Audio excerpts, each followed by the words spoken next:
Welcome all. सगळ्यांचं खूप स्वागत आहे. बघा, आपलं हे वन शॉट लेक्चर्स आता आपण सगळ्या चॅप्टर्सचे घेतोय, कारण बोर्डची एक्झाम खूप जवळ आहे. मागच्या याच्यात आपण एलपीपीचं ना हाऊ टू ड्रॉ ग्राफ हे जो पार्ट आपला झाला. आता आपण पुढे ना याचं फॉर्म्युलेशन कसं करायचं, म्हणजे फॉर्म्युला एक्झाम्पल कसं बनवायचं. फॉर्म्युलेशनचा अर्थ एक्झाम्पल. तर तो एक क्वेश्चन येतो, नाही तर हा एक क्वेश्चन येतो, बस एवढंच येतं. आणि बाकीचे पीवाय क्यू जे एमसीक्यू पार्ट आहे सगळ्यात आपले सेक्शन एचे 8 एमसीक्यू, त्याच्यामध्ये याच्यावरचे छोटे मोठे क्वेश्चन्स विचारले जातात, कॉर्नर पॉइंट्स किंवा अजून काही विचारले जाते. तर ते तुम्हाला ते केलं की ते येऊन जातं, एमसीक्यू येऊन जातात. ठीक आहे. तर आज आता हा दुसरा महत्वाचा पार्ट बघतोय आपण, फॉर्म्युलेशन.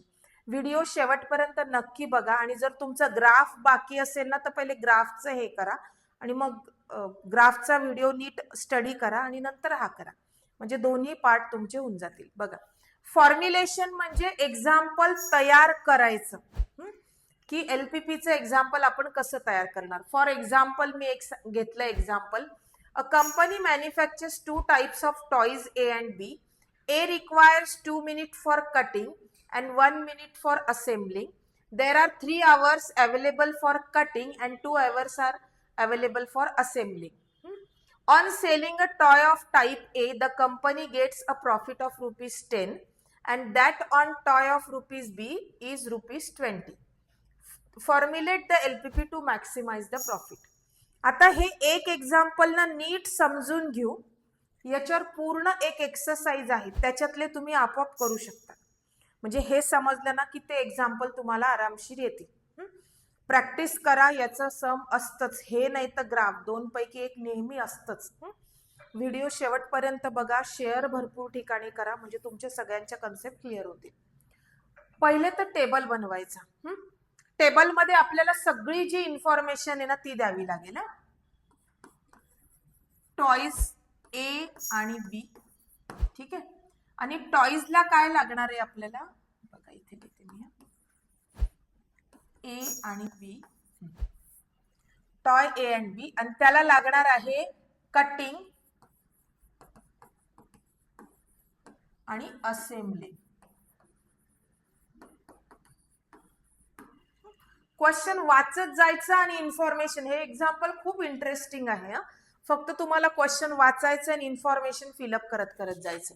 बघा, a company manufactures 2 types of toys A and B. A requires 2 minutes for cutting and 1 minute for assembling. आणि there are 3 hours available for cutting. मग कटिंग साठी अवेलेबल एवर आहे, अवेलेबल अवर किती येते, 3 hours available for cutting and 2 hours available for assembling. 2 minutes for cutting and 1 minute for assembling. एक sentence राहिलं बहुतेक म्हटलं.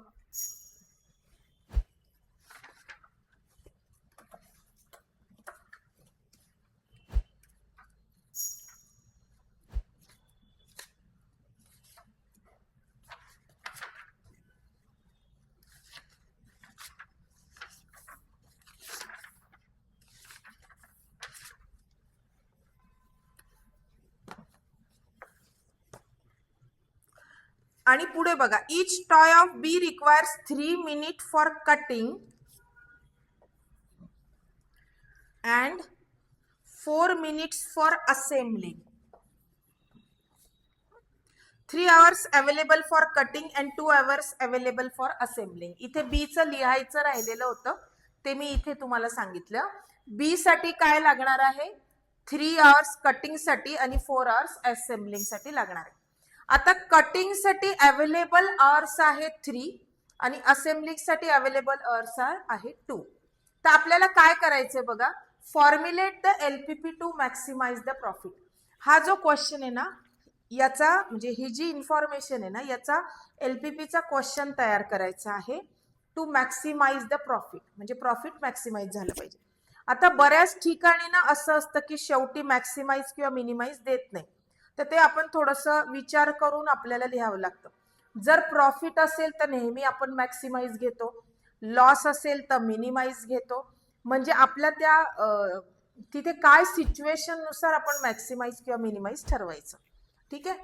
आता इन इक्वेशन बनवताना हे असं ज्याची अवेलेबिलिटी दिलेली आहे ना ते आलं पाहिजे, असं नाही बनवायचे तुम्हाला. अवेलेबिलिटी ज्याची आहे ना ते धरून इन इक्वेशन तयार झालं पाहिजे. म्हणजे एक्स आणि वाय याला आपल्याला धरावे लागते. मग काय लिहायचं? Let X number of toy A and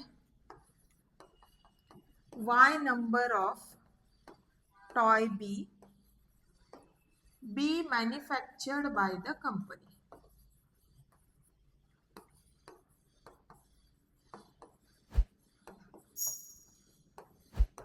कळलं ना? इन इक्वेशन बनवताना तुमचं असं पाहिजे ज्याची अवेलेबिलिटी दिलेली आहे ते. मग एक टॉय साठी कटिंगला 2 तास लागतात, म्हणजे एक्स साठी कसं येईल? 2x according to given condition.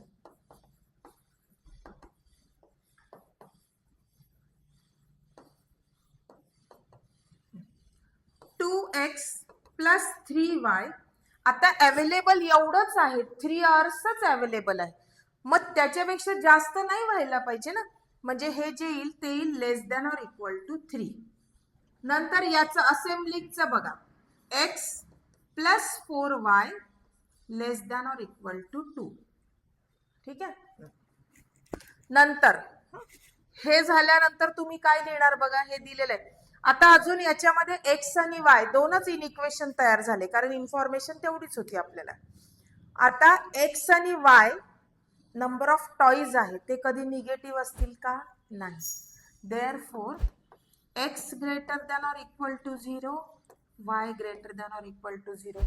हे झाले आपले नॉन निगेटिव्ह कन्स्ट्रेंट, हे झाले कन्स्ट्रेंट. ठीक आहे. इन्फॉर्मेशन वरून आपण हे कन्स्ट्रेंट बनवले. त्याच्यानंतर एक मिनिट आपण या टेबलला हे करून घेऊ. बोर्डचा पेपर आहे, तुमचं सगळं व्यवस्थित लिहिलंच गेलं पाहिजे. बिलकुल काहीच खालीवर नाही होऊ द्यायचं. नीट अँड क्लीन, जिथे जे पाहिजे डायग्राम टेबल एकदम परफेक्ट. ठीक आहे. याच्यानंतर आपण एकदम शेवटच्या पार्टकडे येणार आहे, ऑब्जेक्टिव्ह फंक्शन. ऑब्जेक्टिव्ह फंक्शन म्हणजे जे मॅक्सिमाइज आहे किंवा मिनिमाइज आहे त्याला आपण काय म्हणतो? Objective function. ठीक आहे. मग objective function is in the form of profit. Objective function which is to be maximized is in the form of profit.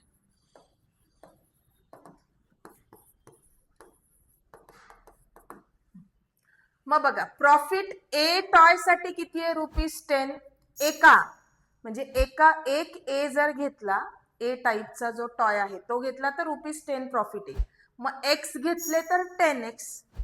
So profit of toy A is 10x. आणि बी साठी एका बी साठी प्रॉफिट आहे 20. So profit of toy B is 20x. आपल्याला profit फंक्शनचे total सगळं मिळून profit काढायचं ना. So objective function is z is equals to 10x plus y इथे 20y. हे झालं प्रॉफिट फंक्शन. समजला? आता आपण हे सगळं वेगवेगळं तयार करून घेतलेलं आहे. फायनल जे आन्सर आहे ना ते व्यवस्थित आपल्याला एक क्वेश्चन तयार करायचं आहे. Therefore maximise z is 10x plus 20y subject to 2x plus 3y less than or equal to 3, x plus 4y less than or equal to 2, x is greater than or equal to 0, y is greater than or equal to 0. हा झाला आपलं final answer की ज्याला तुम्हाला 4 marks किंवा 3 marks, कधी कधी 3चं पण असतं हे सम, कधी कधी सेक्शन सी किंवा सेक्शन डी. ठीक आहे, सेक्शन डी ला शक्यतो ग्राफच येतं. सेक्शन सी ला फॉर्म्युलेशन 3 मार्कांचं आलं तर याचं एखादं MCQ असेल किंवा 2 मार्क्सचा क्वेश्चन असेल, म्हणजे 2 क्वेश्चन्स येतात. ठीक आहे, हे तुमचं झालं फॉर्म्युलेशन. LPP इथे आपलं पूर्ण संपलं बघा. बस एवढंच तुम्हाला बोर्डला येणार आहे. CETची याची काही थेरॉटिकल आहे ते आपण तेव्हा बघू, म्हणजे CETच्या वेळेस मी तुम्हाला याचं बरंच काही देणार आहे. ठीक आहे, बोर्ड पॅटर्नचं एवढं आपलं संपलं. तुम्ही 2च गोष्टी करायच्या आहे, एक तर ग्राफ आणि दुसरं आहे ते फॉर्म्युलेशन. प्रत्येकाचे 5-5 सम्स करा, ग्राफचे पण करा, मॅक्सिमाइजचे करा, मिनिमाइजचे करा आणि फॉर्म्युलेशनची तर पूर्णच एक्सरसाइज करून घ्या. ग्राफ काढायचं नाही, हे पटकन होऊन जाते एक्सरसाइज, वेळ लागत नाही.